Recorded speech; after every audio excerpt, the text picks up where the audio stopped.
Halo Sob, halo Sob. Ini kedengeran nggak suaraku ya? Halo? Oh iya,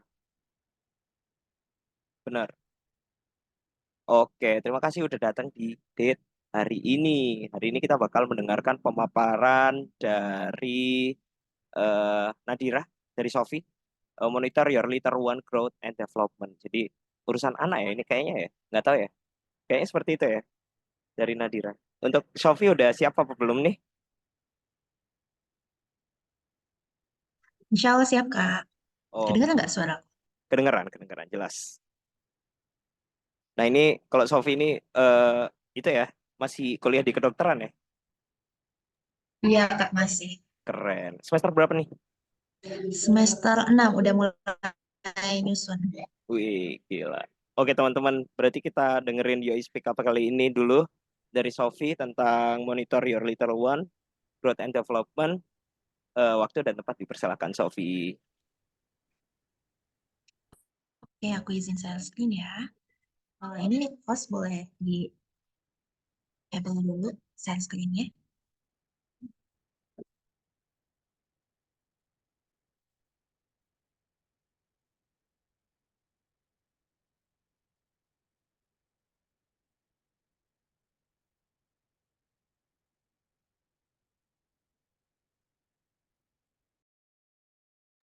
Udahkah?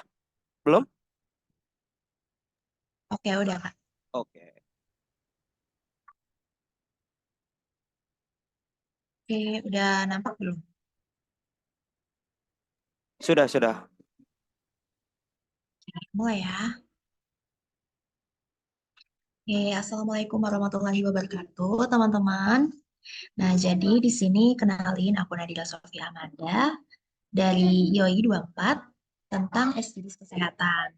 Nah, kenalin lagi kalau misalnya ada yang belum tahu, Sofi sendiri itu sekarang lagi kuliah di semester 6 FK Unsri di Palembang dan kebetulan blok untuk anak itu udah selesai. Jadi aku pengen nunjukin ke kalian gimana sih cara memantau tumbuh kembang si kecil kayak gitu ya. Mungkin ini bisa jadi ilmu ilmu parenting buat nanti kalian gitu ya. Oke. Nah, di sini ada untuk tumbuh kembang anak.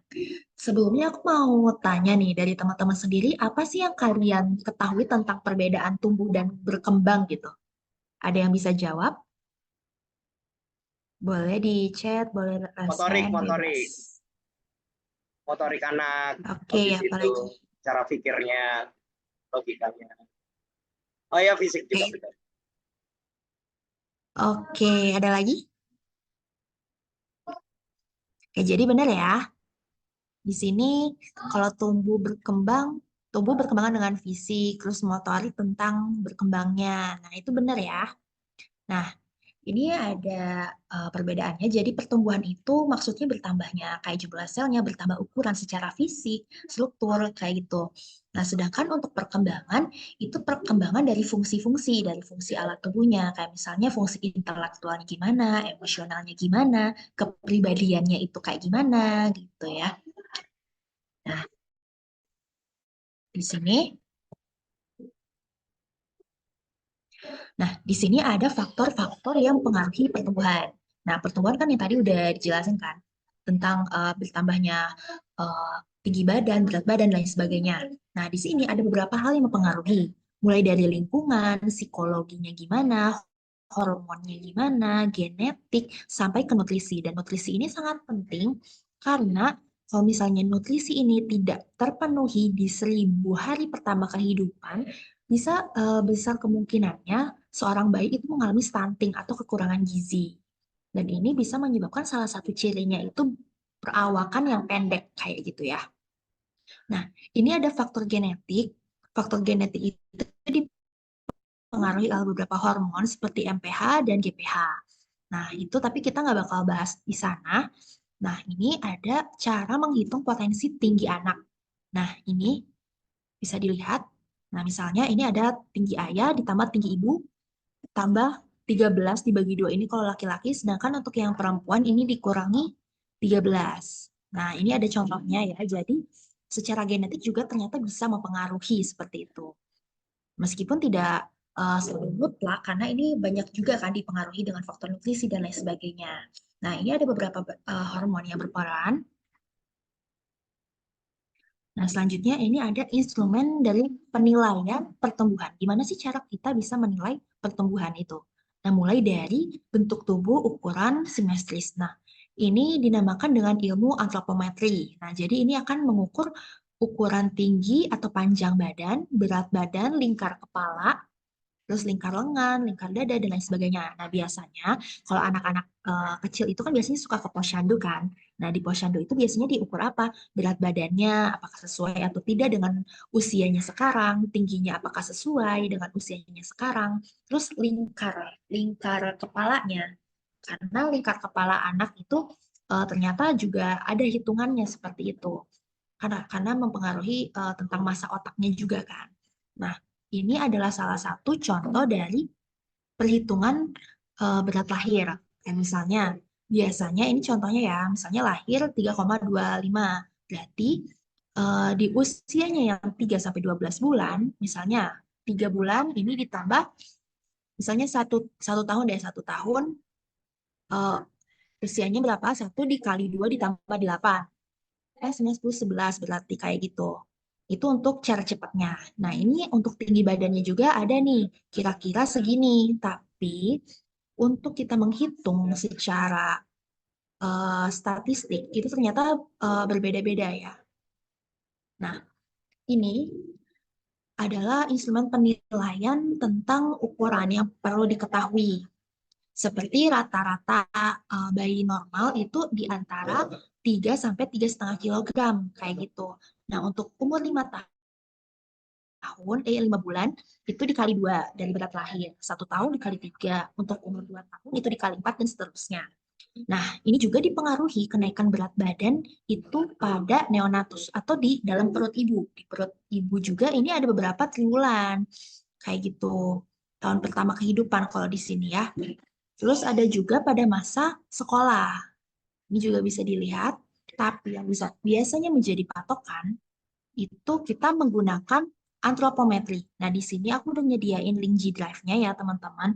Nah, gimana cara kita menghitung antropometri? Ini biasanya dilakukan oleh orang-orang posyandu atau dokter. Jadi, teman-teman nggak usah risau, ini gimana sih cara ngitungnya, itu nggak perlu, karena ini bakal dikerjakan oleh para medis. Nah, tapi yang perlu kita ketahui adalah pentingnya untuk datang ke pos pelayanan terpadu itu. Karena apa? Karena ini sangat penting, teman-teman. Karena mulai dari hitungan umur aja, ini berbeda hitungannya. Ada yang 0 sampai 5 tahun, ada yang lebih dari 6, ada yang lebih dari 5 tahun. Kalau misalnya 0 sampai 5 tahun itu pakai WHO, kalau lebih itu pakai CDC. Nah, ini bingung kan? Nah, kita bakal bahas secara singkat aja, teman-teman. Nah, ini contohnya, contoh atau antropometri tinggi terhadap umur. Nah, ini adalah contoh dari grafik WHO pada laki-laki. Jadi laki-laki dan perempuan itu ternyata berbeda loh, kayak gitu. Nah, di sini umurnya 2 tahun, di sini 2 tahun, dan panjang badannya itu 87. Nah, sekitar di sini. Nah, di sini, ini kan ada ya, jaraknya yang warna hijau ini, antara 2 sampai -2, jadi sekitar sini itu ternyata yang batas normalnya, teman-teman. Sedangkan kalau misalnya udah lebih dari -2 ke bawah, itu biasanya tingginya itu kurang dari anak-anak seusianya. Atau misalnya dia di atas, itu biasanya dia lebih tinggi dari teman-teman seusianya. Nah, kalau misalnya dia perawakannya pendek, ini bisa hati-hati teman-teman, anak tersebut bisa mengalami stunting atau kekurangan gizi. Nah, sedangkan ternyata kalau misalnya tinggi badannya atau berat badannya itu naik di atas interval kayak gitu, kalau misalnya berat badan ya, itu kan bisa jadi overweight kayak gitu ya. Terus kalau misalnya tingginya bisa lebih tinggi dari anak seusianya, ini bisa dikhawatirkan nanti waktu dia udah dewasa dia nggak bisa tambah tinggi lagi. Nah, ini yang menjadi permasalahan kayak gitu kan. Banyak ibu-ibu yang mengira, wah anak saya lebih tinggi nih dari anak-anak seusianya. Tapi ternyata ini bisa menjadi tanda-tanda, teman-teman. Bisa jadi dia awalnya lebih tinggi gitu di umur 3 tahun itu lebih tinggi dari teman-teman seusianya. Tetapi waktu dia sudah beranjak remaja, dia stuck di situ, dia nggak bisa naik lagi. Nah itu yang menjadi kewaspadaan kita gitu terhadap cara perhitungan seperti ini. Nah ini adalah contoh-contoh antropometri. Ini menurut berat badan menurut umur, terus menurut tinggi badan, dan lain sebagainya. Dan di sini aku mau bahas tentang PMT. Ini yang tadi ya, ambang batas skor. Min 3 SD, min 3 SD sampai min 2 SD, dan lain sebagainya. Ini yang tadi di sini, maksudnya di sini. Karena yang normalnya itu di perbatasan yang mendekati warna hijau ini ya. Kita nggak usah bahas terlalu jauh. Yang penting kita tahu maksudnya di sini. Nah, di sini juga ada yang namanya IMT, teman-teman. IMT itu adalah indeks massa tubuh. Nah, itu merupakan sebuah pedoman untuk menentukan apakah berat badan ini sehat gitu berdasarkan tinggi badan, kayak gitu ya. Ini menurut tinggi badan, apakah berat badan aku sekarang misalnya berat badan aku apakah overweight ataukah terlalu kurus dan lain sebagainya, itu yang dinamakan indeks massa tubuh. Jadi dia menilainya itu dari tinggi badannya kita kan. Ini untuk IMT, kalau dari orang dewasa, ini sama rumusnya teman-teman. Berat badan dibagi tinggi badan kuadrat, kayak gitu. Misalnya berat badan aku sekarang 55 kilo. Dan tinggi aku 1,65. Nah, ini kita pakai hitungan meter ya. Dibagi 1,65 dikali 1,6,5, kayak gitu. Nanti misalnya didapatkan hasil 19. Nah, 19 itu termasuk batas normal dan lain sebagainya. Nah, itu tuh ada perhitungannya sama seperti pada anak. Nah, pada anak ini berdasarkan umur, usia berbanding dengan IMT-nya ini, indeks massa tubuh. Nah, teman-teman juga bisa mungkin gambar tentang dari Kemenkes itu kayak gimana, pokoknya di antara 18,5 sampai 22 hasilnya ini adalah normal gitu ya, kalau hasil IMT segitu. Kalau lebih berarti overdosis, kalau kurang berarti itu kurus. Oke, next slide. Nah, kita masuk kepada perkembangan, teman-teman. Nah, untuk menilai perkembangan sendiri, biasanya kita ada beberapa tes. Kalau di tenaga medis itu kita bisa memakai buku kesehatan ibu dan anak atau KIA. Nah, biasanya ibu-ibu hamil atau calon ibu itu tahu gitu untuk KIA ini, buku kesehatan ibu dan anak. Terus ada juga kuesioner plus screening perkembangan, namanya KPSP. Nanti kita bakal bahas. Terus di screeningnya itu biasanya kita bakal menilai motor kasarnya, pergerakan sikap tubuhnya itu seperti apa. Kayak misalnya anak kecil kita kasih jari, apakah dia bisa menggenggam atau tidak dan lain sebagainya. Nah, itu contohnya. Terus ada juga motorik halus. Motorik halus itu biasanya berhubungan dengan koordinasi mata sama lengan. Terus ada cara dia berbahasa yang seperti apa, sama sosialisasi dan kemandirian. Kita bakal bahas itu.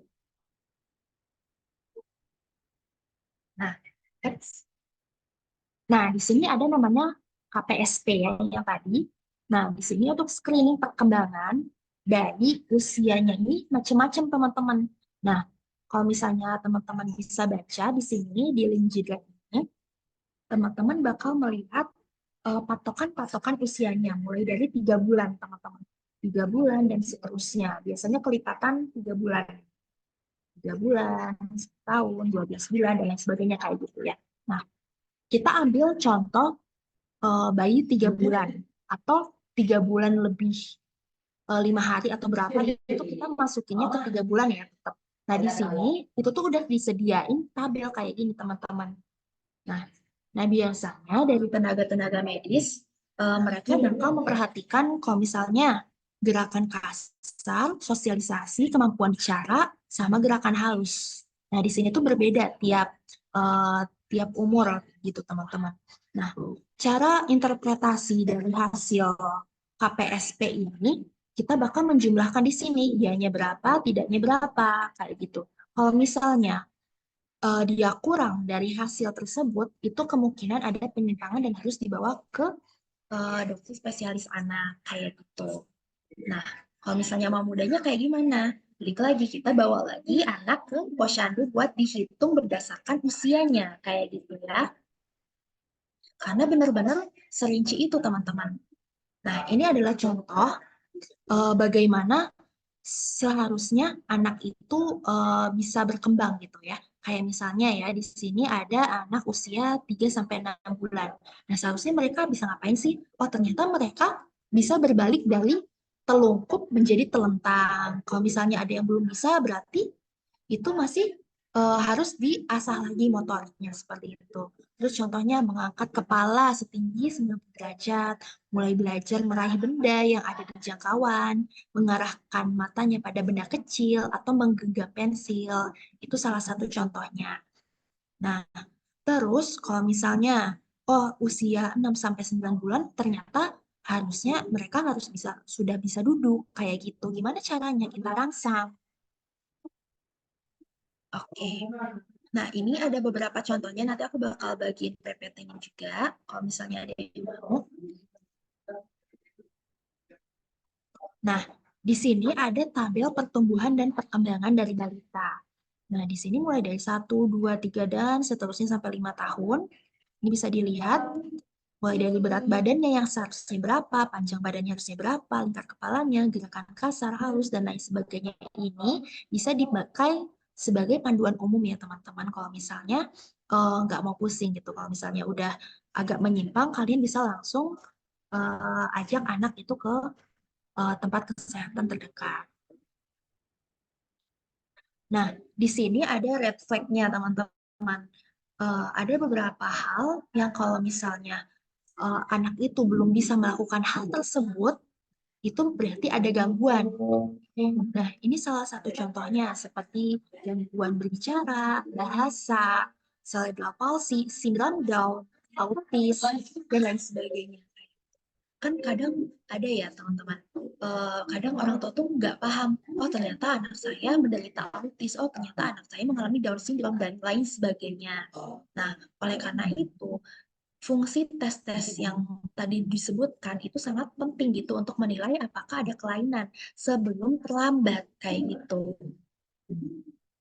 Nah, ini salah satu dari gangguan berbicara kayak ini ya.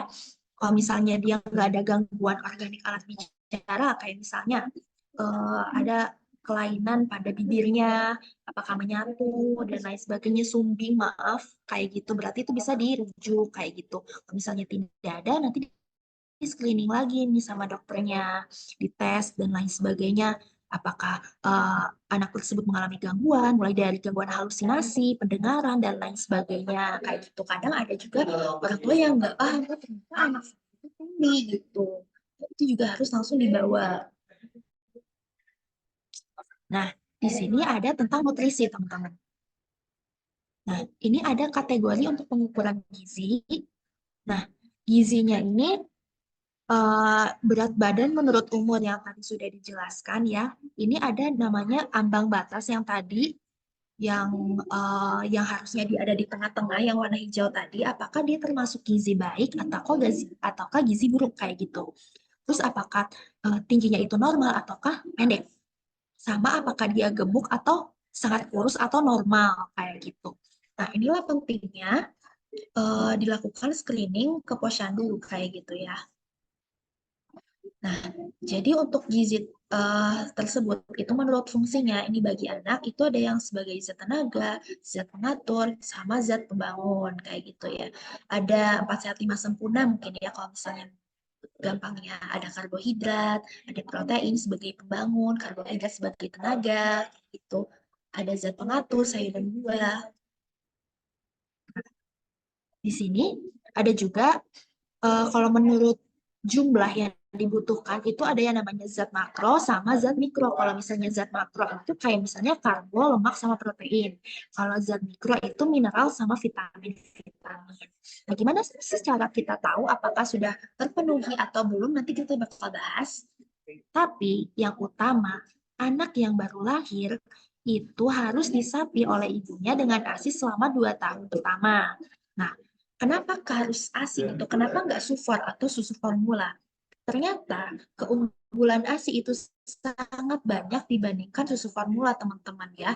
Ini menurut Kemenkes, bisa dilihat susu formula itu hanya sebatas sebagai natrium, kalori, karbohidrat, protein, DHA, dan RA. Nah, ini ternyata di dalam ASI tersebut itu banyak sekali apa ya, hal-hal yang dibutuhkan oleh sang bayi kayak gitu ya. Misalnya di sini ada vitamin B12 dan juga folat. Ini untuk penyerapan zat besinya. Terus faktor-faktor pelindungan kayak misalnya antibodi dan lain sebagainya.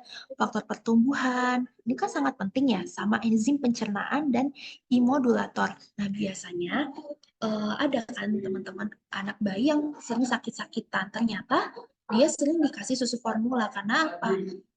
Seharusnya ASI itu kan termasuk sangat banyak gitu zat-zat yang dibutuhkan bayi si kecil gitu, kayak misalnya untuk pertumbuhannya ataupun faktor perlindungan kayak gitu, karena di situ masih ada uh, imun ibu gitu yang ada di dalamnya. Sama kalau misalnya teman-teman perhatikan, ada yang biasanya dia alergi susu formula, kayak alergi susu sapi dan lain sebagainya. Tapi waktu gedenya udah enggak.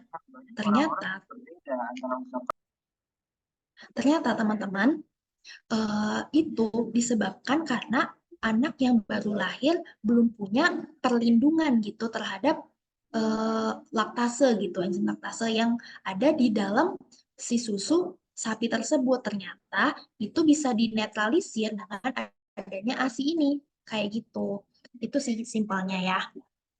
Jadi bisa dilihat ada bayi yang tidak alergi terhadap ASI ibu, tetapi ada bayi yang alergi terhadap susu sapi. Karena si pencernaan bayi itu belum mampu gitu untuk menampung, memfilter kandungan-kandungan yang ada di susu sapi. Makanya terjadinya mencret-mencret dan lain sebagainya. Ya.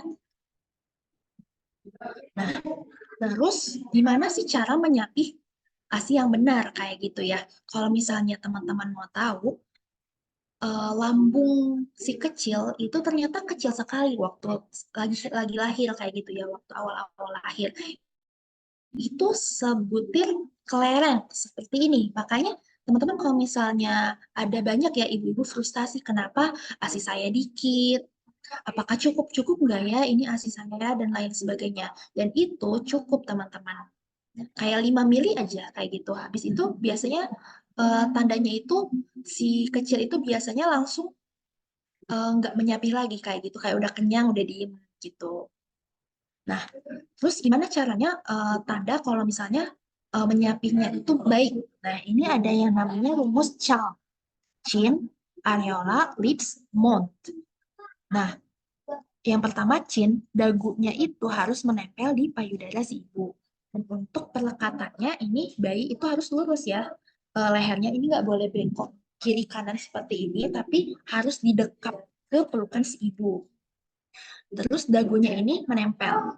Terus areola itu di bagian puting ibu yang berwarna kehitaman. Nah, ini masuk itu di bagian bawah itu lebih banyak masuk. Lebih banyak masuk. Terus lips itu bibir. Jadi bibir bayi itu terlipat keluar, bukan ke dalam. Maksudnya keluar itu keluar, menjulur. Nah, gitu kan. Bukan maksudnya dilipat ke langit-langit, bukan kayak gitu ya. Jadi dia bisa menyapih ASI gitu secara maksimal. Terus mulut. Mulut si bayi itu harus dibuka lebar seperti mau menelan bola kayak gitu. Terus pipi bayinya itu biasanya cembung karena menghisapkan, tidak cekung. Terus biasanya tidak terdengar suara cuk cuk kayak gitu. Ada kan yang biasanya mendecak seperti itu. Nah, ternyata itu belum benar gitu posisi si bayinya dalam hisap gitu. Terus biasanya ibu nyaman dan tidak merasa kesakitan kayak gitu. Dan kalau misalnya teman-teman ini juga harus menjadi perhatian, kalau misalnya ada suara cuk seperti itu, ini bisa jadi dua antara dia tidak melekat dengan baik ke payudara si ibu, atau bisa jadi dia ada kelainan dalam anatomi mulutnya itu sendiri. Kayak misalnya mungkin sumbing dan lain sebagainya. Nah, itu harus diperiksa lagi ke dokter. Karena sumbing itu nggak harus dilihat dari depan. Ternyata bisa dilihat dari langit-langit mulut juga, teman-teman. Nah, kayak gitu ya. Nah, tapi biasanya itu langsung dilihat di awal kelahiran sih biasanya ada screeningnya. Nah, oke lanjut.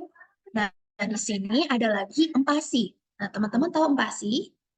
Nah, empasi ini adalah makanan pendamping ASI. Nah, biasanya empasi ini, kan tadi kalau ASI di sapi sampai 2 tahun. Nah, kita kasih empasi itu di mana? Empasi itu biasanya kita kasih pada 6 bulan. Kalau misalnya dia udah 6 bulan, kita boleh mulai memberi empasi, teman-teman. Dan itu nggak langsung kita kasih nasi, enggak. Kita langsung mulai dari yang halus, terlebih dahulu sampai ke tingkatan yang kasar, kayak gitu ya. Nah, misalnya ini, gimana sih contohnya kalau bayi tersebut sudah bisa untuk menerima nutrisi gitu ya, sudah cocok gitu untuk menerima nutrisi yang lebih dari faktor luar gitu ya. Biasanya ini contohnya menunjukkan respon yang membuka mulut ketika sendoknya didekatkan. Nah, kayak gitu ya. Ini ada frekuensinya, pastinya berapa dan porsinya itu berapa. Nah, biasanya kalau misalnya 0 sampai 6 bulan ini ya masih seluruhnya oleh air susu ibu. Sedangkan mulai dari 6 bulan, ini udah mulai nih teman-teman. 6 sampai 9 bulan, kita mulai dari disaring, struktur empasinya itu disaring dan melumat. Frekuensinya 2 sampai 3 kali dan 1 sampai 2 kali makanan selingan. Terus porsinya itu cuma 3 sendok makan sampai setengah mangkok ukuran 250 miligram kayak gitu ya. Jadi mulai dari dikit-dikit dulu teman-teman. Karena apa? Oh ternyata gigi bayinya itu udah mulai tumbuh di usia 6 bulan kayak gitu. Nah, sama aku mau kasih tips kalau misalnya bayi itu dikasih sendok, itu jangan sendoknya yang dikeatasin teman-teman. Itu salah. Kita kasih sendoknya sampai ke area dalam kayak gitu. Habis itu nanti biasanya si bayinya itu langsung hap gitu, hap sendiri baru kita tarik. Kita nggak boleh waktu kita masukin kita langsung ke atasin gitu, itu nggak boleh teman-teman. Jadi contoh yang baiknya itu adalah dia menghap sendiri, hap sendiri sendoknya baru kita tarik seperti itu ya, kayak gitu. Makanya makanannya nggak berhamburan. Nah, kalau misalnya udah 2 sampai 12 9 sampai 12 bulan, oh ini mulai bisa dicincang halus, cincang kasar, food kayak gitu ya. Dan untuk frekuensi banyaknya empasinya itu bisa untuk setengah mangkok ukuran 250 kali. Terus untuk yang mulai 1 tahun sampai 23 bulan, dia udah mulai bisa nih beradaptasi dengan makanan, makanan keluarga. Makanan keluarga ya kayak makanan kita, kayak misalnya ada mungkin nasi, dikasih apa gitu ya. Nah, porsinya segimana? Porsinya itu 3/4 hingga 1 mangkok penuh yang ukurannya 250. Kayak gitu ya. Nah, di sini ada juga nih energi yang dibutuhkan dari empasi itu usia 6 sampai 8 bulan sekitar segini, teman-teman. Makanya kita membutuhkan empasi untuk melengkapi ASI tersebut. Nah, di sini ada contoh AKG, teman-teman. Nah, AKG ini angka kecukupan gizi.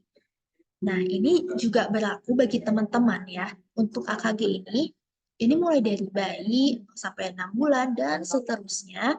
Ini ada yang namanya kebutuhan harian gitu ya. Ini misalnya proteinnya ternyata butuhnya segini, kayak gitu, lemaknya butuhnya segini, dan lain sebagainya. Nah, ini teman-teman bisa akses panduannya di buku AKG kayak gitu ya. Cari aja AKG di Google itu pasti ada. Nah, ini contohnya dari angka kecukupan vitamin yang dianjurkan gitu untuk orang Indonesia per orang per hari. Ini bisa dilihat teman-teman kayak gitu. Ini kebutuhan-kebutuhan hariannya kayak gitu. Kalau misalnya mau lebih lengkap lagi, biasanya ke ahli nutrisi, teman-teman. Kalau misalnya ada yang mau rencana mau diet dan lain sebagainya, itu biasanya ada yang butuh uh, nutrisionis dan lain sebagainya gitu.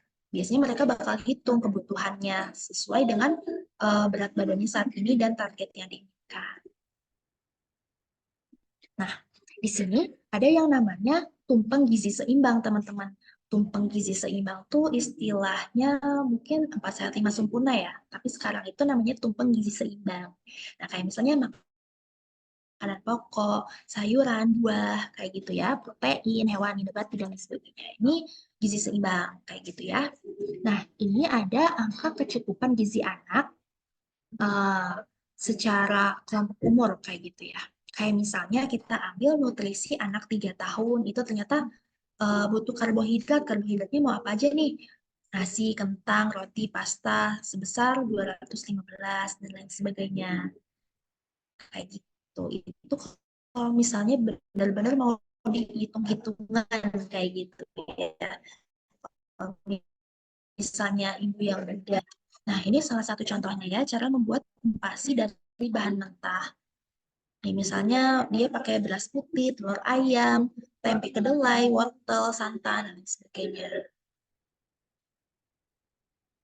Nah, selanjutnya ada tentang imunisasi, teman-teman.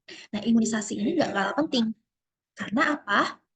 Nah, jadi untuk sistem kekebalan dalam ilmu imunologi, jadi itu sebuah sistem yang rumit dari interaksi sel yang tujuannya untuk mengenali aja antigen. Antigen itu kayak apa? Kayak misalnya ada virus kah atau bakteri kayak gitu.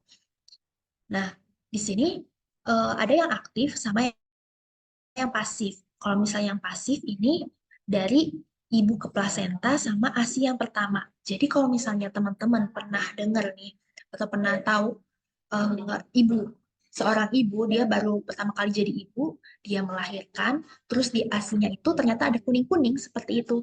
Itu jangan dibuang teman-teman, karena itulah apa ya, sumber imun gitu bagi si bayi kayak gitu. Jadi itu bukan karena basi atau apa, ternyata itu benar-benar bermanfaat gitu, bermanfaat itu ASI yang tetes pertama kayak gitu. Nah, kalau misalnya aktif, ini ada aktif buatan nih biasanya ini didapatkan dari pemberian vaksinasi gitu yang ada di posyandu. Nah, ini vaksin-vaksin. Nah, jadi kita langsung aja dalam jenis-jenis vaksin, ini ada imunisasi, ada yang wajib sama pilihan. Kalau misalnya yang wajib, ini ada yang rutin, tambahan sama khusus. Kalau misalnya rutin, ini dasarnya misalnya ada bayi usia 0 sampai 1 tahun. Terus kalau yang lanjutan biasanya ada batita, anak bayi yang 3 tahun, terus anak usia SD, terus sampai orang dewasa. Kalau misalnya tambahan mungkin ada kayak misalnya cross program dan lain sebagainya, atau mungkin COVID dan lain sebagainya kayak gitu. Terus ada yang khusus biasanya disuntikan kepada calon jamaah haji kayak gitu ya. Nah, kita bakal bahas imunisasi yang dibutuhkan oleh si kecil. Nah, ini adalah imunisasi yang dasar gitu. Untuk si kecil itu misalnya ada vaksin BCG, DPT, hepatitis B, polio IPV, campak, dan lain sebagainya. Terus ada imunisasi lanjutan juga nih.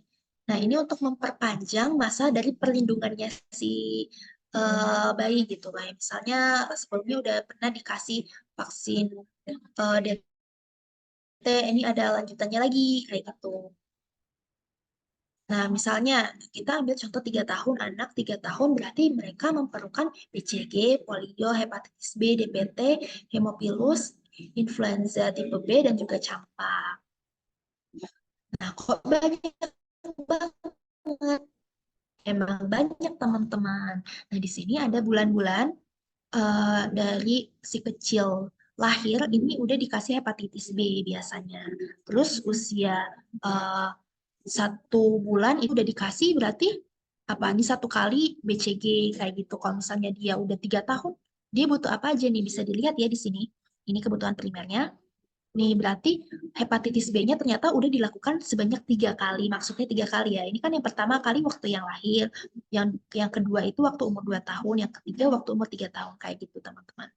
Nah, kalau misalnya sempat terlewat gimana? Nah, biasanya kan suka ada yang terlewat gitu itu biasanya bisa dinamakan kejar gitu, dikejar tumbuh kayak gitu misalnya. Nah, selanjutnya yang terakhir kita bahas tentang pubertas. Nah, apa itu pubertas? Jadi pubertas itu adalah periode transisi antara masa anak-anak menuju dewasa. Nah, terus ada juga dari maturasi dari organ-organ reproduksi dan juga fertilitas. Nah, biasanya yang mulai anak remaja cewek itu mulai bisa dibuahi kayak gitu. Misalnya ditandai dengan adanya menstruasi. Kalau misalnya cowok mungkin dari mimpi basah kayak gitu ya. Terus akhir dari pertumbuhan ini ya. Nah, kapan sih terjadi gitu? Apa yang terjadi saat pubertas? Nah, kita lanjut ke ini. Biasanya ada perkembangan karakteristik seks primer dan seks sekunder. Dan untuk kesehatan tulang itu sudah mencapai puncak kepadatan tulang. Kayak gitu. Jadi mulai dari remaja diusahakan itu untuk menjaga kesehatan tulang teman-teman. Mulai dari misalnya vitamin D kita berjemur kayak gitu. Kita mulai banyak mengkonsumsi kalsium dan sebagainya kayak gitu. Terus kapan bisa dimulai gitu? Biasanya pubertas itu 8 sampai 13 tahun gitu untuk perempuan. Dimulainya ya, dimulai pertama kali. Kalau yang cowok itu pertama kali biasanya di umur 9 sampai 14 tahun kayak gitu. Ya, beda setahun. Nah, ini karakteristik dari seks sekunder ya teman-teman. Yang primer kan yang tadi udah kan yang haid sampai 13 itu. Nah, kalau misalnya yang seks sekunder, kalau perempuan ini biasanya paling terlihat itu di bagian payudara yang paling besar, terus payudara, uh, terus rambut di pubis bagian bawah dan juga ketiak, terus tumbuh meninggi, menarki, berat badan bertambah, distribusi lemak biasanya ya, terus perkembangan organ seks, jerawat, dan psikologi. Terus kalau yang misalnya laki-laki, biasanya ada pembesaran testis, terus ada tumbuh rambut di sekitar pubis dan juga ketiak, keringat berlebih, terus ada bau badan, suara membesar, basah, jerawat, dan psikologi. Kayak gitu ya. Ini beberapa karakteristik dari seks sekunder. Nah, apa sih yang mempengaruhi konsep pubertas kayak gitu? Biasanya dipengaruhi dari ras, nutrisi, penyakit kronis, olahraga, dan juga psikososial kayak gitu. Ada mungkin ada yang telat haid dan lain sebagainya, itu mungkin dari kesehariannya yang kurang baik juga kayak misalnya begadang, kecapean dan lain sebagainya gitu ya. Nah, ini ada yang dinamakan dengan pubertas precox. Kenapa dinamakan pubertas precox? Nah, karena biasanya tanda-tanda seksual yang sekunder tadi itu dialami sebelum masanya. Kayak gitu. Misalnya di usia kurang dari 8 tahun untuk anak perempuan dan kurang dari 9 tahun untuk laki-laki. Dan biasanya dia mengalami peningkatan kecepatan pertumbuhan dan juga maturasi tulang atau pemadatan tulang. Nah, biasanya kalau misalnya pubertas precox ini patut diwaspadai juga ya teman-teman karena uh, takutnya kalau misalnya dia precox kayak gini bisa menyebabkan kelainan-kelainan di masa yang akan mendatang kayak gitu, kayak misalnya tadi udah aku jelasin kenapa dia tiba-tiba uh, sudah menunjukkan tinggi badannya misalnya ya, tinggi badannya itu udah lebih dari teman-teman yang seharusnya dan lain sebagainya kayak gitu, itu salah satu cirinya aja sih. Nah, ada juga yang namanya pubertas yang terlambat kayak gitu. Kalau misalnya yang cewek, misalnya di usia 13 tahun payudaranya belum muncul, belum menarki, puberki, belum menarki di usia 16 tahun kayak gitu ya. Biasanya lebih dari 16 tahun, misalnya 20 tahun baru menstruasi ini pertama. Nah, itu dinamakan pubertas terlambat kayak gitu.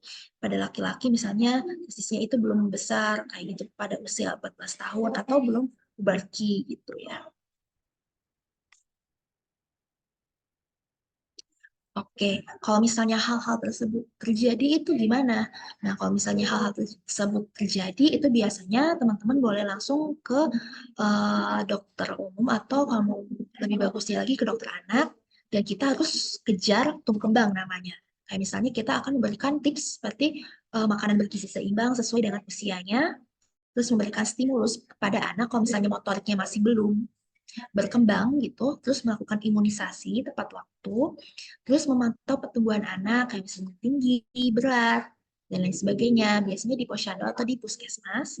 Terus kita harus memberikan pelayanan penanganan dini gitu pada anak yang sakit gitu. Kalau misalnya dia tambah parah itu langsung lebih ke petugas medis. Terus menjaga kebersihan sama memberikan kasih sayang yang cukup kepada anak. Kadang mungkin kasih sayang itu terlalu berpusat di anak yang paling terakhir kayak gitu, terus anak yang pertamanya itu diabaikan dan lain sebagainya, itu bisa mempengaruhi psikologisnya kayak gitu ya. Oke, mungkin segitu dulu dari teman-teman di sini. Ada yang mau ditanyain? Aku kembalikan ke Kak Fatih. Oke teman-teman, ini menarik banget ya. Eh Pembahasannya Nadira. Mungkin ada pertanyaan? Kalau nggak ada, mungkin aku mau. Sorry. Kalau nggak tes, halo. Kalau nggak ada, mungkin aku mau tanya dulu deh. Tadi kan ada urusan nutrisi, psikologis, habis itu gen dan lain-lain gitu ya, lingkungan dan lain-lain tentang pertumbuhan anak gitu. Eh, nah, yang aku tanyakin itu seberpengaruh apa nutrisi dan lingkungan terhadap eh, kemungkinan-kemungkinan anak yang mengidap mungkin orang berkebutuhan khusus gitu. Gitu sih pertanyaan. Nah, terus kita taunya dari mana nih? Misalnya kita punya anak nih, sepertinya dia berkebutuhan khusus. Itu pada saat mana kita harus ngecek dan tes gitu? Apakah ada screening dari awal dan lain-lain kayak gitu sih pertanyaanku. Habis itu lanjut ke Fadli deh nanti ya. Oke, mungkin aku jawab satu-satu dulu ya Kak sebelum lupa.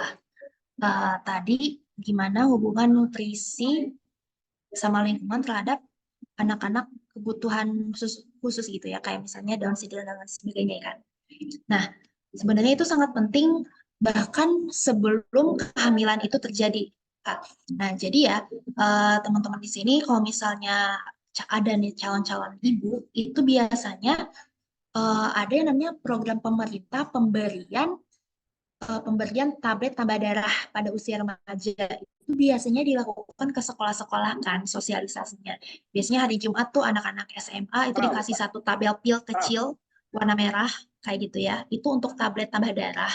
Karena tablet tambah darah sendiri itu sangat berpengaruh terhadap nanti kan perempuan bakal melahirkan itu kekurangan darah sekian liter dan juga mereka bakal menstruasi tiap bulannya, dan untuk tablet tambah darah sendiri itu sangat berpengaruh kepada nanti si anaknya, pembentukan si anaknya waktu menjadi janin kayak gitu. Terus termasuk juga pemberian asam folat.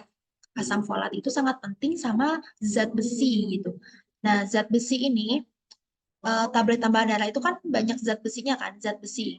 Zat besi itu mereka bakal menarik hemoglobin, hemoglobin yang ada di darah kayak gitu. Itu bakal apa ya, pembentukan hemoglobin yang lebih banyak, dan pembentukan itu tuh sangat penting sekali bagi tumbuh kembang si janin gitu. Karena kalau misalnya hal itu kurang, zat besinya kurang, asam folatnya kurang, nanti anak-anak tersebut akan terlahir, maaf, bisa jadi cacat dan lain sebagainya kayak gitu. Jadi mulai dari awal bahkan eh, sebelum seorang orang tua mau melakukan program punya anak itu juga sangat diperhatikan gitu dari segi nutrisi gitu dan juga lingkungannya gitu. Kalau misalnya membahas tentang genetik itu balik lagi ya, kita uh, gak terlalu ada yang bisa memastikan gitu. Kalau misalnya sindrom-sindrom lain sebagainya kayak misalnya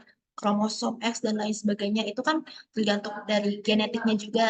Terus bisa juga biasanya ada screening ya Kak, tadi ada screening buat yang pertanyaan kedua tadi apa Kak? Maaf. Iya, enggak maksudnya misal nih aku punya anak gitu. Nah, di umur berapa dan di red flag apa kayaknya kayak wah kayaknya harus aku periksain ke dokter deh. Kayaknya kayak gitu-gitu. Apa gimana gimana gitu. Apakah ada Oh, tanda-tanda khusus di awal mereka tumbuh gitu saat bayi? oke. Nah, itu biasanya kalau misalnya kita rajin kontrol ke posyandu itu biasanya tuh ada kayak lembaran ini anaknya usianya berapa tahun yang tadi udah aku jelasin. Misalnya 3 tahun atau enam tahun harusnya kayak 6 bulan. 6 bulan harusnya dia harus sudah bisa duduk dan lain sebagainya kan. Kalau misalnya dia belum biasanya dia bakal dikasih beberapa tes lagi kayak gitu. Misalnya tes motoriknya di KPSP yang tadi, apakah sesuai dengan pertumbuhannya atau belum. Nah, kalau misalnya belum, itu biasanya akan dirujuk lagi ke dokter spesialis, ke spesifikasi yang lebih rinci lagi sih, kayak gitu, Kak. Iya, menarik sih. Jadi makanya aku penasaran nih, karena aku juga Hmm. biasanya juga bersinggungan dengan orang-orang yang kayak gitu gitu. Nah, terima kasih jawabannya sangat menjawab gitu. Mungkin dari Fadli boleh bertanya. Oke, Assalamualaikum warahmatullahi wabarakatuh. Jadi izin Kak, eh, terima kasih atas pemaparan materinya yang sangat luar biasa. Dari materi tadi sudah pernah saya rasakan, sudah pernah saya lakukan juga. Kenapa? Karena eh, dari pembahasan tadi itu sudah pernah kami lakukan, terkhusus saya dari kesehatan juga, lebih tepatnya di kesehatan masyarakat di bagian Promkes. Jadi waktu bulan waktu bulan 11 tahun lalu kami diberikan kesempatan magang di salah satu puskesmas. Jadi kami turun di lapangan itu bareng orang-orang dari puskesmas. Kami berjumlah 5 orang berpencar. Ada ke puskesmas, ada ke posyandu, ada ke SMA. Di SMA itu pembagian tablet darah di hari Jumat. Nah, mengenai masalah tadi, masalah stunting, kan stunting itu salah satu kasus terbesar di Indonesia dan menjadi salah satu persoalan dalam pembangunan yang sudah berlangsung lama dan belum terselesaikan sampai saat ini. Kenapa bisa stunting digolongkan sebagai kasus terbesar di Indonesia? Padahal yang bisa kita lihat saat ini, apakah kesehatan mental juga tidak dimasukkan dalam salah satu persoalan yang terbesar di Indonesia setelah stunting atau bagaimana? Terus, apakah dengan imunisasi anak-anak itu yang bisa dibilang udah dikategorikan dalam stunting itu bisa sembuh dari stunting. Apakah dengan imunisasi juga anak-anak itu bisa dibilang eh, bebas dari stunting? Terus saya juga sempat ikut aksi bergizi yang diadakan oleh tim You Report bersama tim UNICEF Indonesia dan Mitra Muda UNICEF. Jadi di situ ada pembahasan tentang gizi. Wasting juga. Wasting sangat berkaitan juga kalau tidak salah sama stunting. Kalau stunting itu kayak semacam tumbuh kembang anak yang bisa dibilang tidak normal, sementara wasting itu apa istilahnya kekurangan gizi. Jadi eh, untuk melengkapi gizi si anak itu bagaimana sih Kak? Eh, Kayak misalkan dia imunisasi. Itu hari saya sempat wawancara orang tuanya. Orang tuanya bilang gini, ini anak malas makan. Itu pun kalau makan cuma sedikit. Padahal sudah dikasih kayak misalkan penambah penambah nafsu makan kalau untuk bayi. Ada misalkan penambah nafsu makan. Terus eh, ada juga yang dari puskesmas bilang ini anak kenapa bisa terkena stunting karena kurangnya dia eksplor dunia, dia explore dunia luar kayak misalkan bermain dengan temannya atau bagaimana. Lantas stunting ini apakah bisa diselesaikan eh, menurut kakak atau bagaimana? Apalagi Indonesia saat ini digaung-gaungkan bakal menjadi emas di 2030 2045. Bagaimana mau digaungkan Indonesia bakalan emas sementara kasus stunting saja masih tanda tanya besar untuk negara di Konoha saat ini. Mungkin itu saya sih Kak. Mohon maaf kenapa saya bilang Konoha karena ini emang negara Konoha sih. Mungkin itu saja Kak. Billahi fisabilil haq fastabiqul khairat. Nasrun minallahi wa fatun qarib. Wassalamualaikum warahmatullahi wabarakatuh. Oke, bagus ya pertanyaannya. Tadi mungkin aku jawab satu-satu ya. Eh, intermezzo dulu, aku di sini juga masih belajar. Kalau misalnya ada yang masih kurang, mohon dimaafkan. Kalau misalnya setahu aku ya, yang aku pelajari, kenapa kasus stunting ini menjadi salah satu yang terbesar gitu. Karena apa? Stunting ini itu bisa dikategorikan sebagai gizi buruk atau stunting itu di 1000 hari pertama kelahiran bayi. Nah, karena apa? Di 1000 hari pertama kelahiran bayi itulah benar-benar golden age-nya gitu. Golden age-nya dari anak-anak.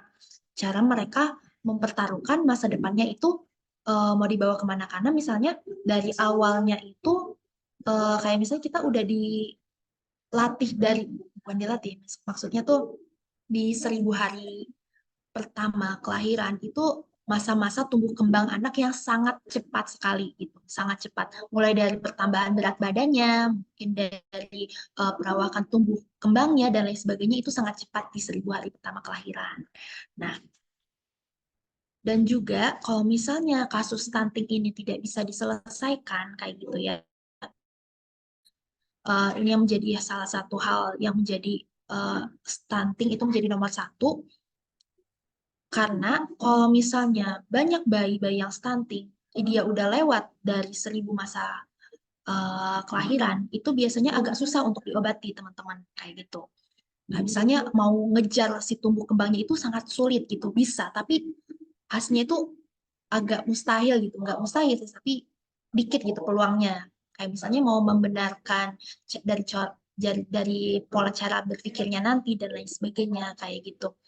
Dan untuk nutrisinya itu kan sangat benar-benar penting untuk masa depan. Kalau misalnya anak-anaknya stunting, kekurangan gizi, nanti daya pikirnya terhambat, cara dia pola pikirnya belum bisa menangkap dan lain sebagainya, itu bisa menjadi uh, masalah besar juga di kemudian hari gitu. SDM-nya itu menjadi rendah mungkin ya kalau misalnya uh, bahasanya sekarang tuh. Terus apakah imunisasi itu bisa uh, itu kan pemasukan suatu istilahnya imun gitu ya. Untuk imun tumbuh kembang imun virus-virus atau bakteri-bakteri yang bisa menyerang anak yang masih rentan kayak gitu kan. Anak yang baru imun itu dia masih benar-benar pure lahir dan belum ada tambahan-tambahan kayak misalnya yang tadi campak, bela dan lain sebagainya. Nah, fungsi dari si imunisasi ini atau vaksin kan berupa toksin mikroorganisme gitu yang udah istilahnya ditidurkan gitu ya untuk melatih si tubuh untuk mengenali antigen-antigen yang nanti bakal menyerang. Jadi dia sudah mengenali dulu, oh antigen ini tuh tidak baik gitu bagi si bayi, sehingga kita harus lawan si virus-virus itu agar tidak masuk ke tubuh bayi gitu. Nah itu kan.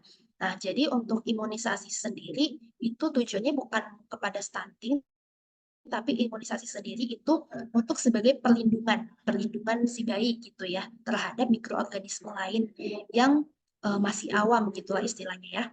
Nah, terus cara untuk mencegah stunting sendiri, mungkin dia nggak mau makan dan lain sebagainya. Kita nggak tahu takarannya sebagai kayak gimana. Nah, itulah pentingnya dari calon-calon ibu, calon-calon dari orang tua ini harus memahami pentingnya gizi harian yang tadi yang sudah aku sebutin. Itu kan ada tabel-tabelnya. Nah, sebenarnya itu bisa didapatkan secara umum untuk angka kecukupan gizi tiap orang, tapi mungkin kan orang malas kan gitu ya kayak gitu. Nah, caranya gimana? Caranya kasih mereka real food, teman-teman. Kasih real food, jangan junk food. Tahu junk food? Kayak misalnya pizza, burger, dan lain sebagainya. Ya mungkin itu ada karbohidratnya, ada sayurnya, ada, tapi dikit dan lebih banyak kalorinya dan lain sebagainya. Nah, itu kan uh, apa ya?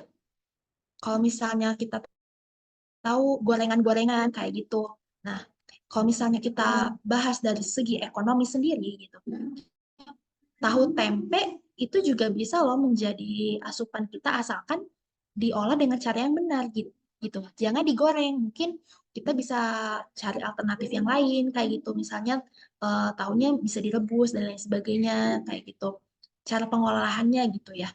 Jangan kita berikan mereka banyak yang mengandung penyakit kayak misalnya goreng-gorengan dan lain sebagainya kan itu ada yang namanya kolesterol jahat, ada kolesterol baik. Nah, kalau misalnya kolesterol jahatnya lebih tinggi itu kan bisa menyebabkan masalah lain gitu kayak misalnya plak di pembuluh darah bisa sampai ke jantung dan lain sebagainya kayak gitu. Jadi kita kasih real food, jangan junk food dan juga mungkin variasi makanannya bisa diperbarui kayak gitu. Akan menjawab. Oke, Fadria. Baik Kak. Ya Kak, terima kasih atas jawabannya. Cuma itu yang tadi, kenapa sih kenapa nggak kesehatan mental aja yang diutamakan, yang diprioritaskan saat ini? Eh, apakah kesehatan mental itu memang dibelakangkan atau memang tidak ada sama sekali yang digaung-gaungkan tentang kesehatan mental? Kenapa hanya stunting yang jadi kasus terbesar di Indonesia? Padahal bisa dibilang saat ini kesehatan mental itu apalagi yang mengalami gangguan kesehatan mental itu bisa saja melibatkan nyawa. Kalau masalah stunting kan enggak. Lantas apa sih pengaruhnya? Kenapa bisa stunting dikasih nomor satu? Kenapa eh, tidak diikutkan saya sama kesehatan mental atau bagaimana Kak? Mungkin itu saya Kak. Terima kasih. Kayak kalau misalnya itu mungkin bisa dilihat itu kan kasus yang terlihat kan ya. Mungkin kesehatan mental kita kan jarang. Kesehatan mental itu penting teman-teman. Tapi yang kita sadari gitu di sekeliling kita itu jarang banget orang-orang mau menggaungkan kesehatan mental. Kayak misalnya aku takut dibilang sok caper lah atau gimana lah atau aku takut untuk berbicara dengan seseorang untuk mengungkapkan isi hatiku kayak gimana.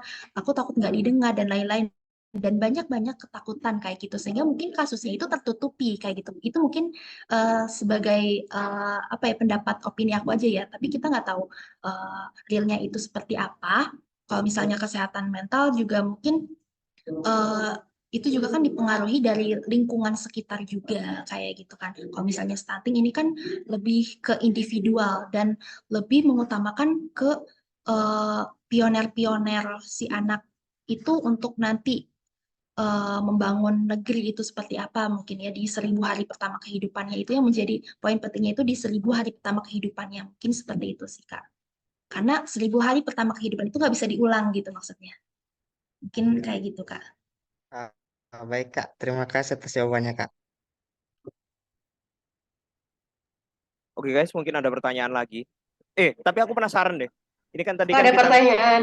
oh ya, Tapi coba deh Kak Wati dulu coba. enggak, Mungkin ada follow up question atau gimana? enggak. Tadi kan kita bahas nutrisi yang penting dan lain-lain. Nah, kita ada satu situasi di mana kalau yang di Indonesia itu anak kecil kebanyakan gula, which is aktif banget. Nah itu kalau dari sisi ke kesehatan tuh gimana ya? Maksudnya dari sisi medisnya seperti apa Oke. gitu? Itu menarik juga sih sebenarnya. Oke, iya sih Kak, bener-bener. Banyak sih dari anak-anak yang zaman sekarang tuh banyak yang mengkonsumsi manis-manisan gitu kan, karena nagih juga kan gitu ya. Istilahnya ada rasanya. Makanya itulah pentingnya kenapa kita harus memberikan makanan real food kepada anak-anak gitu. Jadi jangan kita kasih jajanan dan lain sebagainya kan itu kan ada berbagai macam kayak misalnya natrium dan lain sebagainya yang bikin kecanduan lah istilah bukan kecanduan ya bahasanya kayak gitulah ya istilahnya. Nah, itu yang pengen ingin lagi, tapi mungkin dari segi seseorang kayak gitu, misalnya diabetes kayak gitu. Dan kalau misalnya dia udah diabetes itu kan memainkan peran dari pankreas dalam memproduksi insulin, istilahnya seperti itu.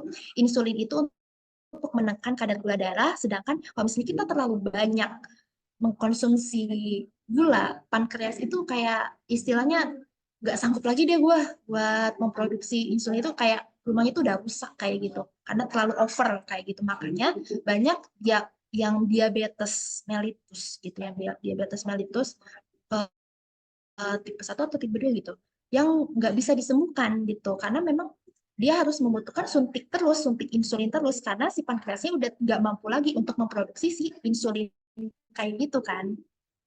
Nah, yang sayangnya itu di zaman sekarang tuh anak-anak kecil itu bahkan dikasih, ibunya itu ada yang masih viral, ibunya itu ngasih si anaknya itu udah dikasih bekal mie, dikasih bekal nasi, dikasih susu lagi kental manis gitu ya. Susu kental manis itu sampai 3 gelas. Sebagai seharusnya kan susu kental manis itu bukan susu, teman-teman. Itu kan creamer kan. Itu pernah pernah dibahas dan sempat booming juga bahwa istilah susu kental manis itu nggak ada. Yang ada creamer kental manis yang biasanya untuk penambah penyedap rasa di martabak kayak gitu. Dan itu nggak ada nutrisinya sama sekali dengan susu kayak gitu. Itu yang menjadi salah paham di negeri Konoha ini juga gitu. Salah persepsi. Akan jawab.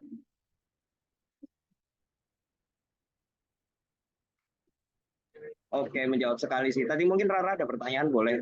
Kayaknya baik juga mau tanya nih. Udah nongol. Boleh Rara dulu.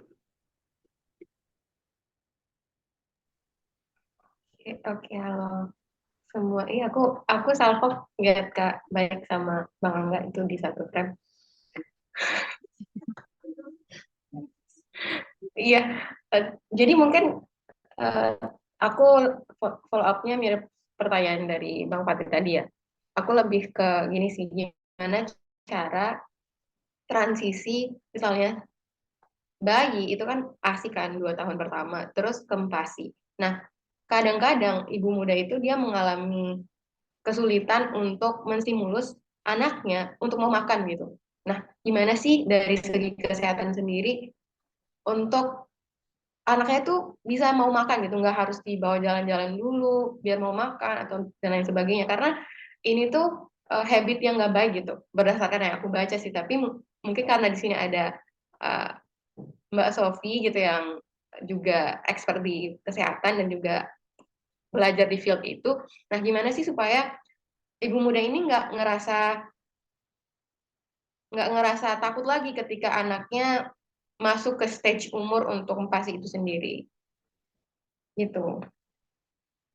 Oke, aku izin jawab ya. Jadi untuk stage empasi itu kan sendiri mulai dari 6 bulan kan. Karena 6 bulan itu mereka udah mulai bisa mangap-mangap atau mungkin udah ada giginya kayak gitu. Dan itu kan kita stimulusnya juga itu dari hal-hal yang dari makanan yang halus terlebih dahulu kan. Nah itu biar mereka itu terbiasa gitu. Dan kalau bisa teman-teman, kalau misalnya mau ngasih makan dan lain sebagainya itu harus punya persepsi bahwa makan itu harus uh, duduk duduk di meja makan atau kayak gimana, terus fokus gitu, nggak sambil main-main dan lain sebagainya, dan makannya itu yang benar-benar real food, yang kita memperkenalkan makanan yang jangan makanan-makanan yang kurang sehat, karena itu bisa menyebabkan habit nanti ke depannya itu anak-anak malah nggak mau lagi makan real food, sampai mungkin dari saat ini juga ada teman-teman yang jarang makan real food juga kayak gitu, kayak misalnya lebih pengen nugget dan lain sebagainya. Itu sebenarnya dari persepsi si anaknya pertama kali makan apakah real food itu, kita memperkenalkan real food itu enak loh, nggak harus nugget, nggak harus apa dan lain sebagainya kayak gitu. Terus kita bisa juga balik lagi yang tadi, kalau bisa makannya itu jangan jalan-jalan dan lain sebagainya. Kita usahain dia duduk tenang, fokus dan lain sebagainya gitu ya. Karena kalau misalnya kita bandingkan dengan misalnya kasus tantrum ya, misalnya ya. Kalau misalnya tantrum, anak kalau di eh, iyahin terus maunya dia kan, dia keseringan, dia malah menangkap, oh kalau misalnya aku nangis aku bakal mendapatkan sesuatu nih kayak gitu, itu istilahnya ya. Sama dengan kalau misalnya kita mau ngasih makan kayak gitu. Kalau misalnya eh, pertama kali itu jangan kita bawa jalan-jalan dulu, jadi dia mereka mereka mikirnya, oh aku kalau mau makan aku harus jalan-jalan dulu seharusnya kayak gitu, jangan kayak gitu. Ngerti nggak maksudnya?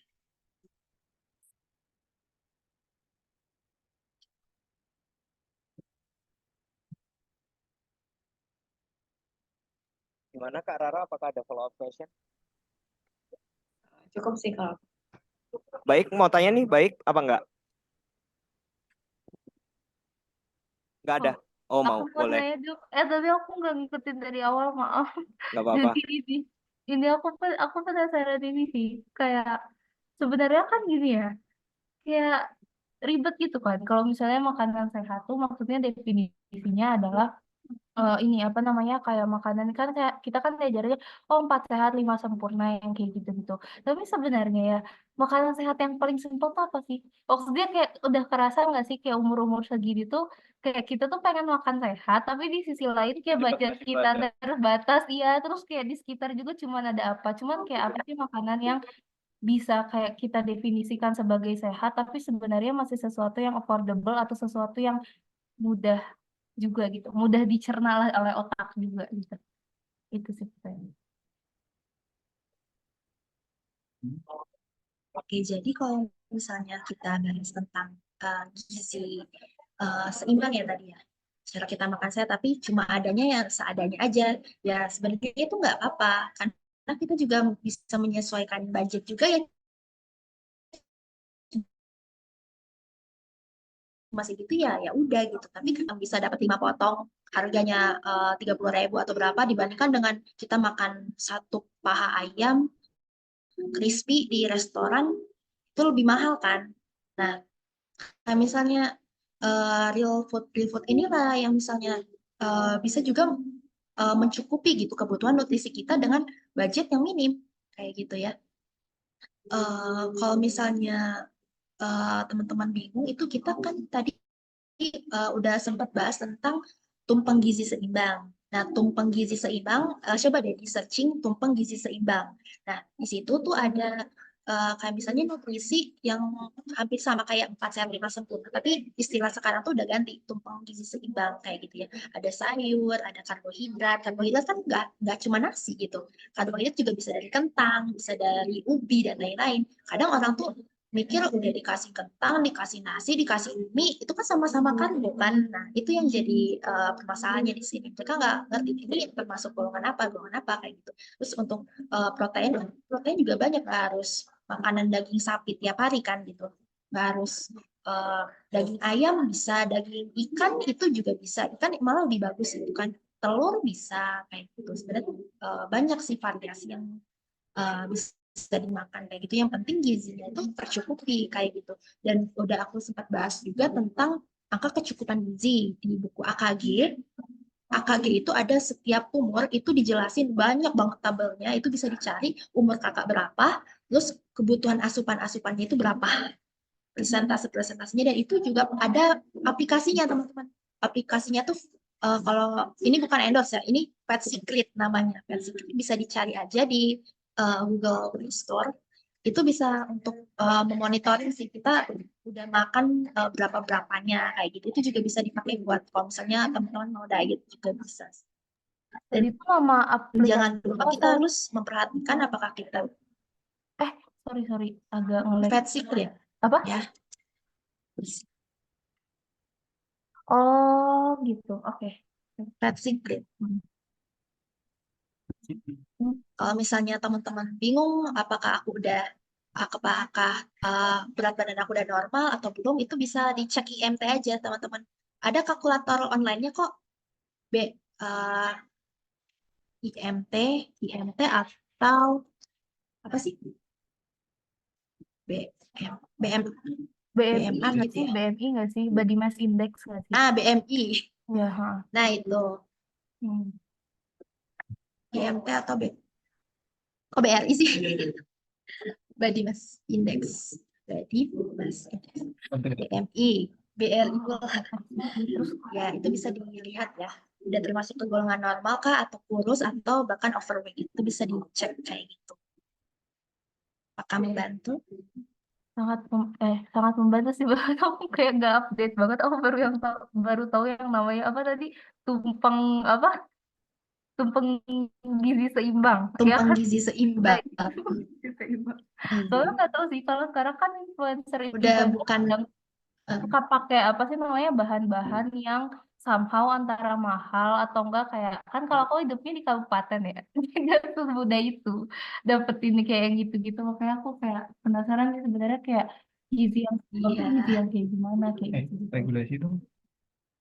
Wah, Kan Sofi ini regulasi kan apa? lebih tahu pakarnya tentang itu ya, ketetapan sama standar-standarnya ya. Kira-kira dari regulasi kita di Indonesia tuh kurang apa justru kayak lagi digodok sama timnya Sofi dan kawan-kawan. Regulasi. Misalkan kayak regulasi kayak mungkin surat dari ID atau misalkan surat Menkes tentang BTW, ya, BTW.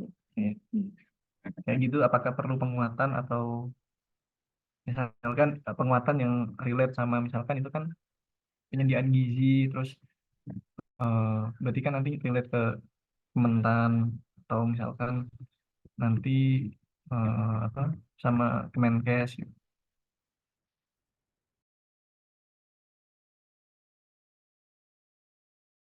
Tadi aku sempat terkeluar, boleh diulangi? Regulasi apa tadi, Kak? Jadi kayak apakah di Indonesia ini kita butuh penguatan regulasi atau justru kayak sebenarnya banyak yang nggak patuh ke regulasinya aja tentang regulasi tentang ini sih kayak tadi kan Tentang yang sudah dibahas kan pangan si anaknya terus kesehatan si anak baik itu mental tentang golden age sama tantrum management sama yang ini kesehatan fisiknya gitu kayak si anak nih kan pasti monitor fisik dan mental.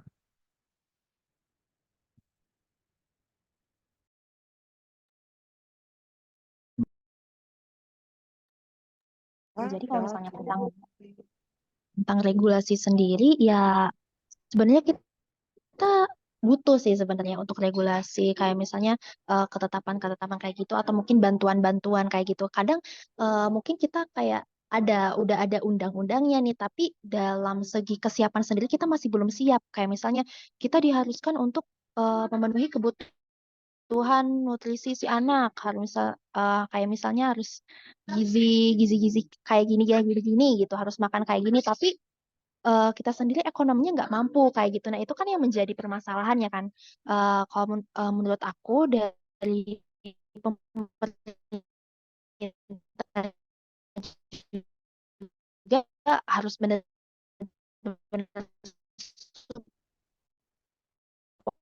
support. Kayak misalnya imunisasi, misalnya ya, kita nggak bisa dikatakan kamu nggak boleh sakit. Itu kan ya gimana? Kan kuman virus kan datang dari mana aja. Oh, ternyata dikasih solusinya apa? Solusinya ada imunisasi kayak gitu kan secara gratis dan lain sebagainya. Dilihat juga dari presentase kasusnya. Kayak misalnya ada ada obat yang gratis, ada obat yang harus bayar. Orang juga udah digratisin kayak gitu. Itu mungkin dilihat juga dari kasusnya udah tinggi atau si faktor-faktor yang mempengaruhinya apakah pembentukan kan mempertimbangkan juga anggaran dari gitu maksudnya Kak.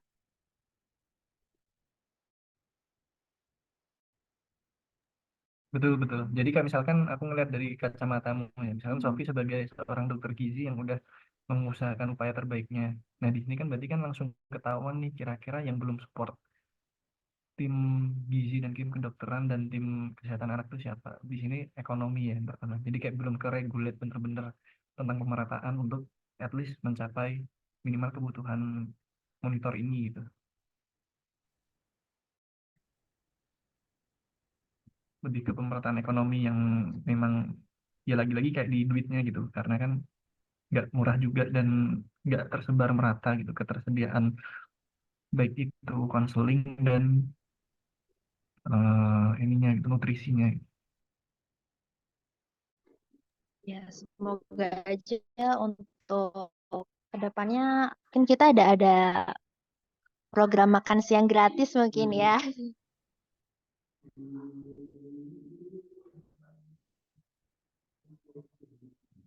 Oke, apakah menjawab Angga?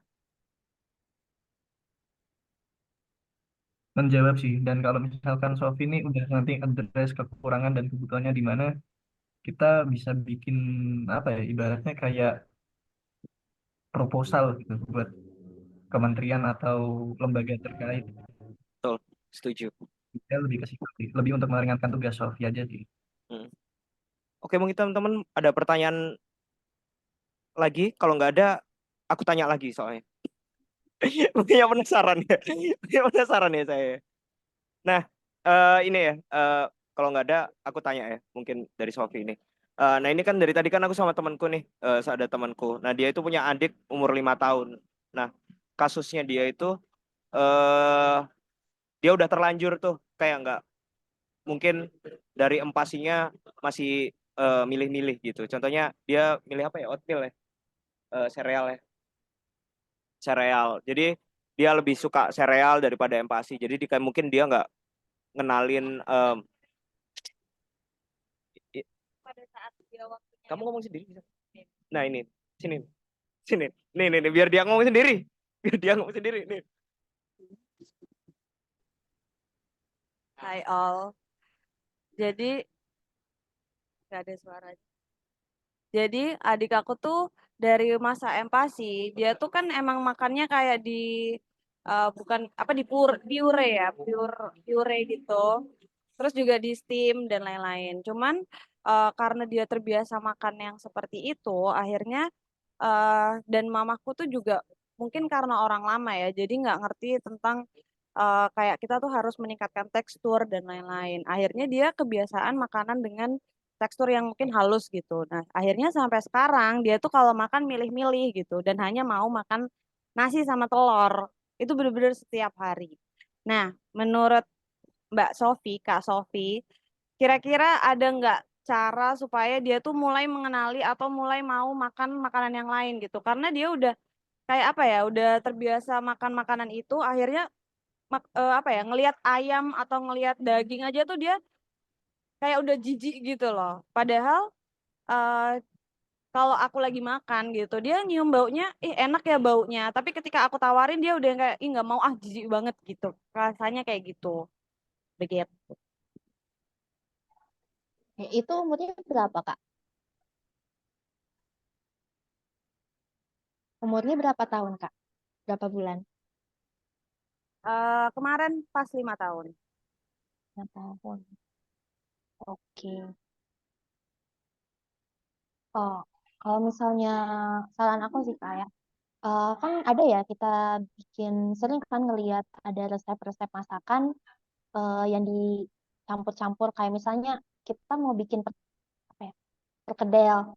Perkedelnya itu ada campuran kentangnya, terus tapi dikasih sayurnya juga, terus dikasih kayak inovasi-inovasi gitu sih Kak. Kayak misalnya dikit-dikit aja, kayak misalnya kita mau makan nasi sama telur, misalnya telur dijadiin sup, ada nggak sih sup telur kayak gitu? Ada lah ya, sup kayak gitu, terus mungkin bisa dikasih dikit-dikit kayak gitu mulai dari teksturnya, biar kan mereka bisa merasakan rasanya dikit aja dulu. Nanti lama-lama tambahin lagi porsinya kayak gimana. Terus mungkin bisa dijadikan variasi kalau misalnya dari dia kan sukanya rasa yang telur kayak gitu. Mungkin kita bisa bikin itu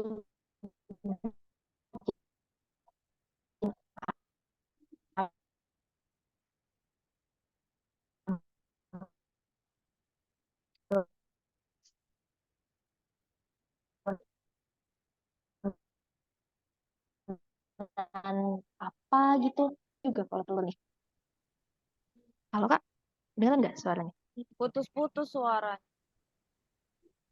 Putusnya suara.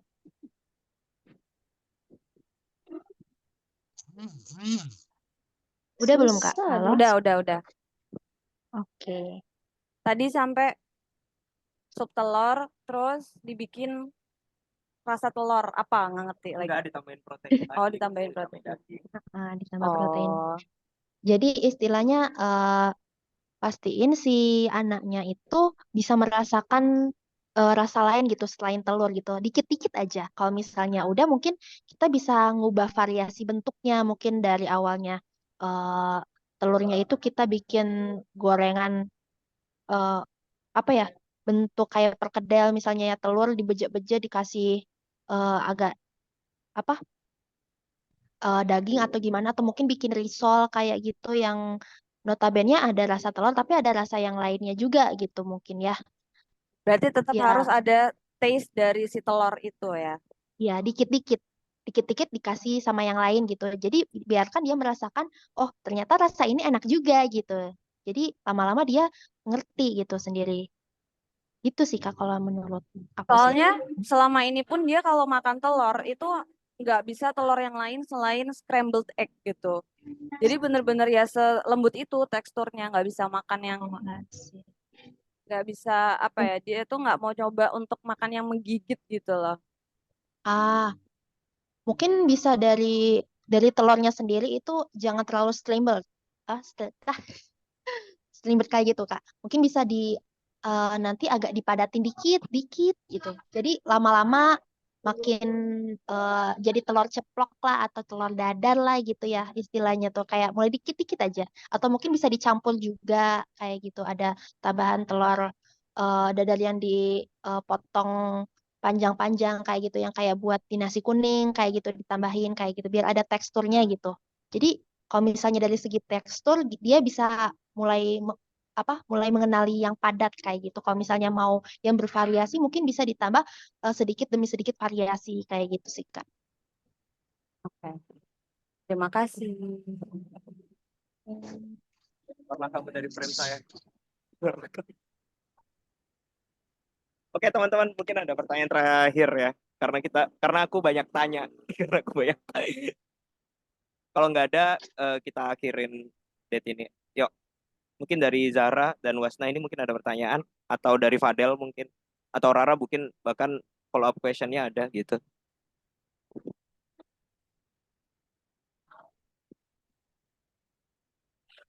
Ada nggak? Dari aku nggak ada sih Kak, cukup. Oke, cukup ya. Oke, jadi terima kasih Sofi. Ini keren banget ya. Kita sampai diskusi panjang banget nih tentang masalah gizi dan perkembangan anak dari sisi motorik. Tadi juga ada untuk anak berkebutuhan khusus dan lain-lain gitu. Terima kasih teman-teman. Terima kasih udah join date hari ini. Kita berada di sesi foto bareng. Angga bisa itu nggak ya? Bisa pimpin. Bisa. Oke. Yuk, dinyalain kameranya semuanya, Baik. Fadel, Zahra, Nabila, sama Wasna. Sal, kamu nggak mau ikut foto, Sal? Yang screenshot siapa, Tih? Kamu lah. Oke. 1, 2, 3. Cute banget semuanya malam ini ya. Tapi kalau misalkan nggak 2 kali kayaknya ini nggak afdol. Sekali lagi boleh. Gaya terbaiknya dong. 1, 2, 3. Yeay. Terima kasih sobat-sobatku. Oke, terima kasih teman-teman telah hadir di date kali ini. Ini sangat bermanfaat. Terima kasih Sofi. Kebetulan bulan depan masih kosong ya. Bisa ngisi. Mungkin dari teman-teman yang lain, Fadel mungkin ini. Fadel waktunya ngisi ini, teman-teman. Jadi kita akhiri date ini. Terima kasih teman-teman. Selamat bermalam minggu bersama teman-teman dan yang lain-lain. Saya pamit undur diri. Wassalamualaikum warahmatullahi wabarakatuh. Salam. Thank you.